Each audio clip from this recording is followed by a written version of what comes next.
was going on as you sort of went from chorus to chorus and sort of, went from something that was a little personal maybe to something that was maybe a little bit less personal? Sure. Well, first of all, thank you so much for your advice, and you're 100% correct. What was going on in my mind was, and I'll be brutally honest with everyone, is that I was thinking, I was taking more notice of my nerves, and I was thinking, oh man, I'm feeling a bit nervous, and while I'm doing that, I'm thinking, oh heck, Peter Martin is probably watching, and then you're here as well, and so Right. I had all these things that were distracting me.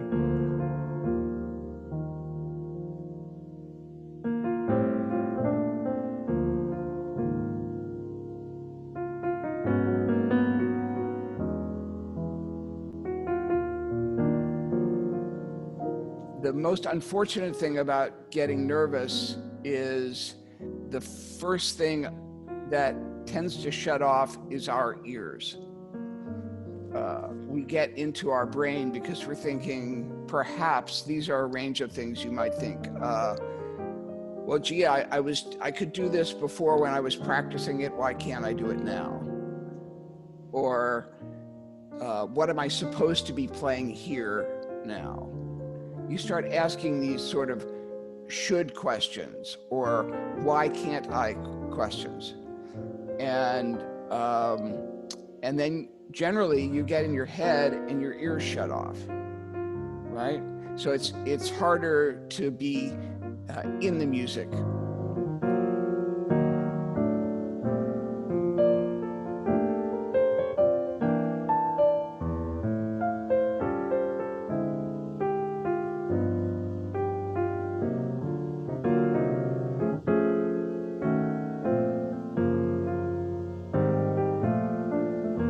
If I'm nervous or not feeling comfortable, the most important thing that I do is to try to keep it as simple as possible.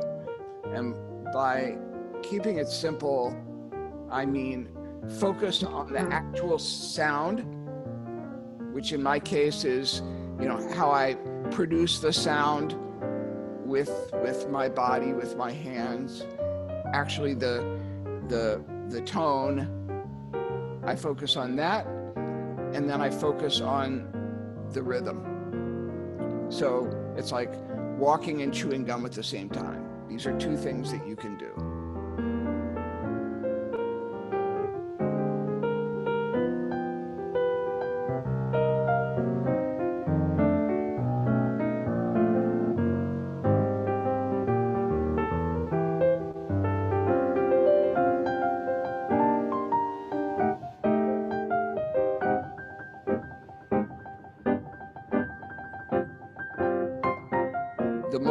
The more things you add, the more difficult it gets. You're juggling 3 and 4 balls. Playing solo piano is one of the great juggling acts because you're responsible for absolutely everything.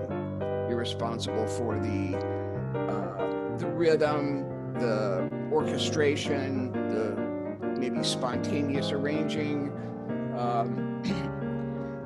But I would add to those two things, sound and rhythm, and just, all of you out there, for me, the working definition of music is sound plus rhythm equals music.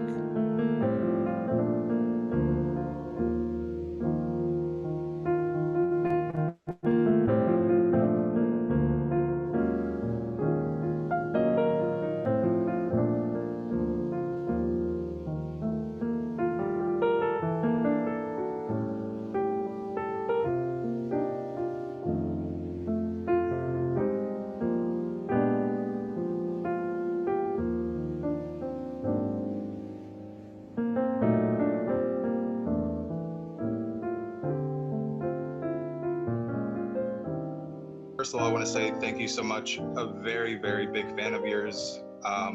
During the beginning of the quarantine, you did the tune of the day, and I was a very, very big fan of it. And I want to thank you for that. Sure. I had a question primarily about your arrangements and your compositions. You spoke a little bit about it earlier, about how you have this a bit of like experimentation, and you have a really unique sound amongst really a lot of piano players out there. I feel like your touch on the piano and has a very distinct sound to it. And I wanted to ask a little bit about your approach to not only like the music itself, but your atmosphere in the music, like your own, how did, like, especially in some of like your monk arrangements, which are amazing. I love, oh my goodness, it's really like very unique. So I wanted to ask a little bit about your perception, your experimentation, your thoughts really on your specific sound, and some stuff that you, as Fred Hersch, you know, would think about. Yeah, well, thank you, and thank you for the compliments. Wow, where to start? Uh, I think I might be an example of somebody who's a jazz. I'm definitely an example of a jazz artist who did not really do the jazz school thing. I mean, I'm too old. I'll be 65. So I was lucky enough to learn, like I did with the Brazilian music, learn on the bandstand with some great players. I mean, I am an educated musician, but I didn't really go to school to study jazz as much as I did just to study music. I find, especially the older I get, the things that interested me when I was very young still interest me. Like I was talking about, four voices, you know, moving parts. I grew up, oddly enough, as a string quartet freak. And I used to, even as a child, listen to string quartets and try to follow the viola against the first violin or the cello against the violin. I was always amazed how four instruments could sound so independent and also like a little orchestra. So that's been a constant influence in my life. Another, other influences in my life have been big band music, particularly Thad Jones and Mel Lewis, Gil Evans, Duke Ellington, Mingus, in the smallish big bands that he had. In terms of thinking of the piano orchestrally, oddly enough, I got into writing arrangements for the trio or for myself by spending many years working as an arranger for vocalists. And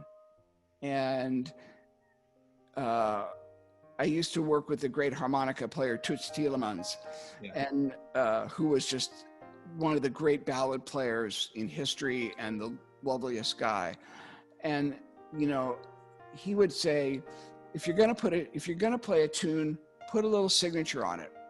You don't have to reinvent the wheel, you know, but just show people that you thought about it. I mean, it's fine to call a tune at a jam session, but you know, whatever you play, it should be considered. So there are some monk tunes, for instance, that I play pretty much the way they are. And then there are other ones I thought, maybe the title of the song would give me an idea to do an arrangement. For instance, the composition "We See," which is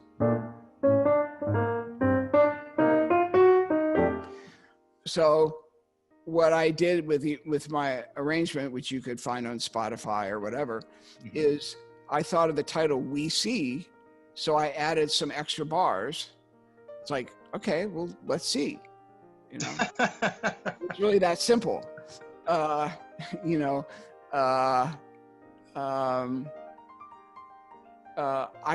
personally, I don't think it's any less creative to play something that somebody else wrote. You know, I have a lot of original music, which obviously is, my music, and I enjoy playing that. But if you look at it from both sides, I want to be able to play somebody else's music like I really own it. And I want to be able to play my own music as loose as I might play somebody else's. Sometimes we write something and we fall in love with what we write, and we can't, we always have, we're so fixated on the way that we do it. For me, if I write a piece, sometimes it takes me a long, long time to play it over and over and over again, that I feel I can be totally loose with it. I think I do have a very specific touch. I don't know if you could see from this, but I, for better or worse, I play with a very flat hand, which allows me to do a lot of things with color, but maybe not so much fast, dazzling stuff. I'm also getting older, and the fast twitch muscles don't work the way they did when I was in my 30s. So I happen to value sound, emotion, creativity more than I do kind of blunt display, if you will. Right. So it's a question of what you value, just finding what's important to you, and then really having the guts to stick with it. I've been pretty dogged at sticking with what I do all these years, and hopefully it's gotten better or broader or more. It has, Fred. It's insane. Thank you. Yeah, that's just an overview, but I really appreciate Thank you so much, Fred. I really appreciate your answer, and your time and your works are phenomenal. Thank you so much. Thank you very much. Okay. Well, thank you so much, everyone, for being here today. How about a special round of applause for Fred Hersch for spending this time with us. And Fred, I know I speak for everybody. First of all, this is the largest group of pianists that I've ever seen on any Zoom call or in any other collection. So thank you, everybody, for joining us. And I'd like to, I know I speak for everybody, Fred, when I say thank you. It was just such a pleasure to spend this time with you. It was enlightening, it was inspiring, and yeah, thanks everybody for being here.